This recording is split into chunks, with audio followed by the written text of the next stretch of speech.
Modern model railroading has been around for about 140 years. It's got about a dozen standardized scales, with many more that have not been officially recognized. There are loads of videos and articles that talk about beginners and how to get started in model railroading, and on the complete opposite side of it, there are a bunch of videos and resources on the top echelon of model railroading. But what about the middle?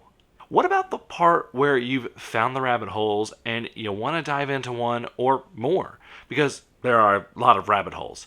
Today I'm going to talk about which rabbit holes are the most resourced and most likely to level up your model railroad game. This video is brought to you with support from Trains.com. Trains.com is a fantastic source for new and used model trains and accessories. As a special offer to my subscribers, you can use the promo code JimmyDIY to get $10 off your order of $50 or more. You can check them out at the link in the description. Let's not waste any more time and get right into it. Our first rabbit hole is historical accuracy. Historical accuracy is something that a lot of model railroaders strive for. They want those period-specific details like the right engines and rolling stock, the right buildings and details. This is something that you can get sucked into really quick, and it is something that is pretty well supported in model railroading. Whether it's prototypically accurate models like scale trains, rivet counters, or other high-end models, or it's building an industry or town as close to real specs as you can. Historical accuracy is really easy to get into the weeds on, and there are a bunch of resources that can help you out. There are books, photographs, videos, websites, historical records, you name it. There are loads and loads of resources that you can find and get for your model railroad to get it historically accurate. It is extremely easy to go into this rabbit hole and slip right down into it. One thing I have recently discovered is vendors at train shows are actually selling employee handbooks from old railroads. This is something that can make your life a lot easier when you know the actual rules that the railroad operated as. Historical accuracy is one of the biggest rabbit holes that you can fall down in model railroading. The second biggest rabbit hole, in my opinion, is scenery. Scenery is something that you can really sink your teeth into.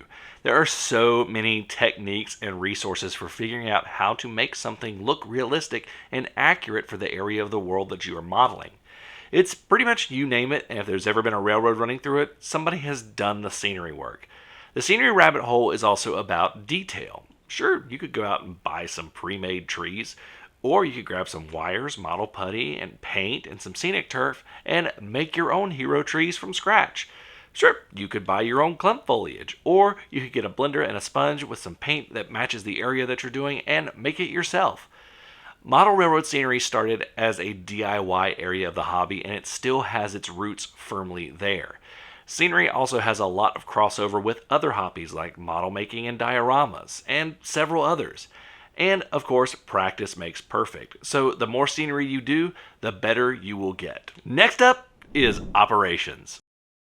Operations is running your model trains in a way that represents how a real railroad works. This is a big step that a lot of people make from their OG oval layout.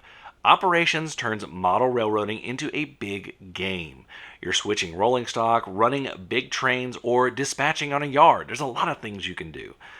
Operations vary greatly too. You can do simple operations where you're just placing cars wherever, all the way up to an operations setup where you're trying to replicate a certain day of a certain year on a certain railroad, and everywhere in between.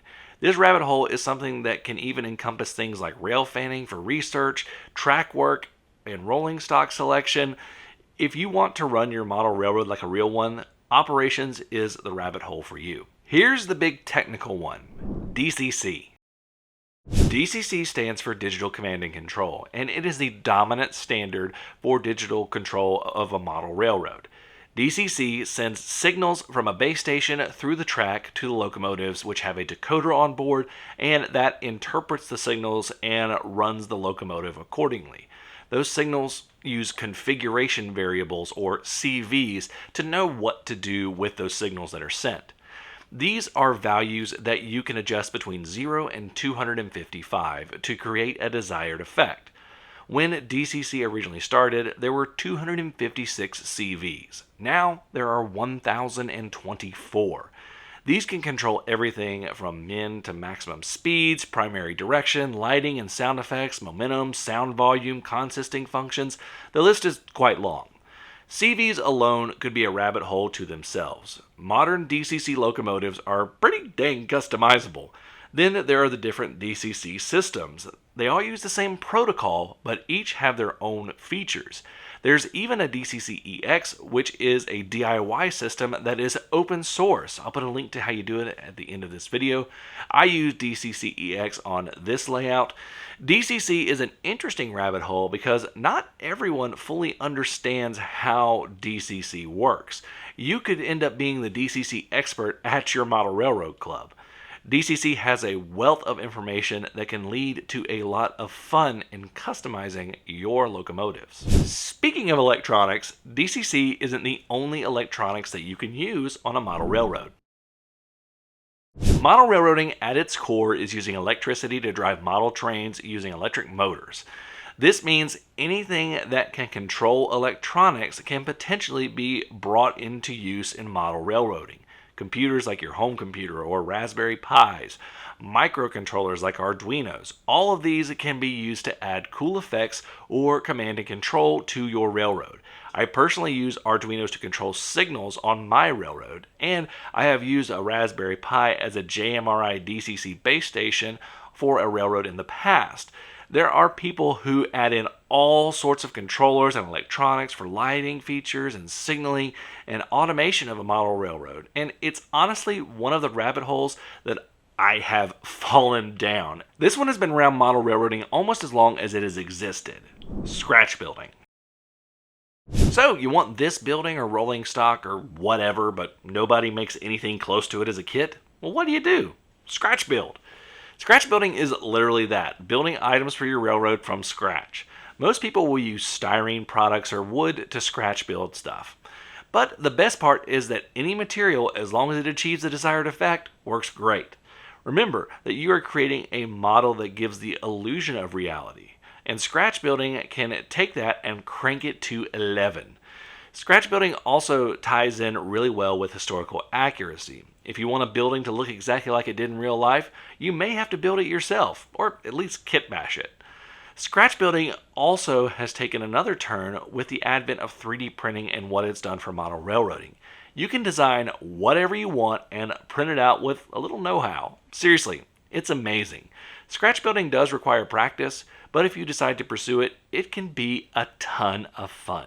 These are not all the rabbit holes that you can fall down in model railroading, by far, but they're some of the larger ones. What are some of your favorite rabbit holes in model railroading? Let me know in the comments, because I could always use a new rabbit hole to dive down in model railroading. Thank you all so much for watching. Until next time, I'm Jimmy from the DIY and Digital. Stay safe, be kind, and happy railroading.